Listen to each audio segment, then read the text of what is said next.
Those of you uninitiated with dehydrated food, I'm going to explain how I deal with it. I buy these mushrooms. They're cheap as dirt, really. In Australian terms, anyway. That's $4 for 100 grams, and they're dry. You know, I can get 750 grams of wet ones for, you know, $7 or more, sort of thing.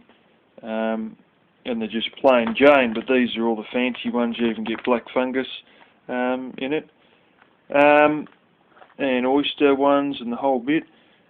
Anyway, how I deal with these, here we go, the lighting's going to be fantastic as usual. I put them in a tin of peas. Now this is your old style one, not your pull ring one, but your one you got to open with a can opener. And first of all, get the peas out obviously. And I use the same can quite a few times. And I fold the lid back, get all the stuff, all the peas out obviously. And then I put the dry stuff in, then fold the lid in, and then with the lid folded in, I fill it up with water,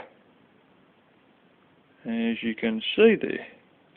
And then what happens is I go and pour the water out. I usually pour it down the sink, and I'll just chuck it out in the ground here, while keeping my finger on the lid obviously, even though the lid's actually reasonably strong anyway. And then I get a knife or something in the corner of it. Get my finger under that time. And there you have it. These all expand in size by quite a bit. You know, 3- or 4-fold their size. And while black fungus is usually shriveled up tiny little thing, I've got a piece here. 2 bits. And there it is.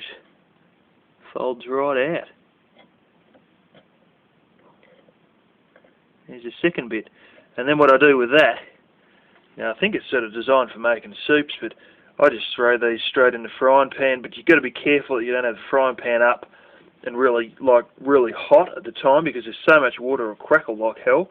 So usually I sort of light the stove and put the frying pan on and just throw these in straight away within, like, you know, the first 10 seconds or less. Pretty much as soon as I put the frying pan on, I drop these in, because of course if you drop them in once the frying pan's been heating up for like a minute or something, it'll crackle and spit oil at you and everything. But yeah, that's just one thing to take note of with dehydrated food, is you've still got a lot of water on them, so if you're going to fry them, they'll, you know, spit at you because there's still drips of water on them. But that's the way I deal with dehydrated stuff.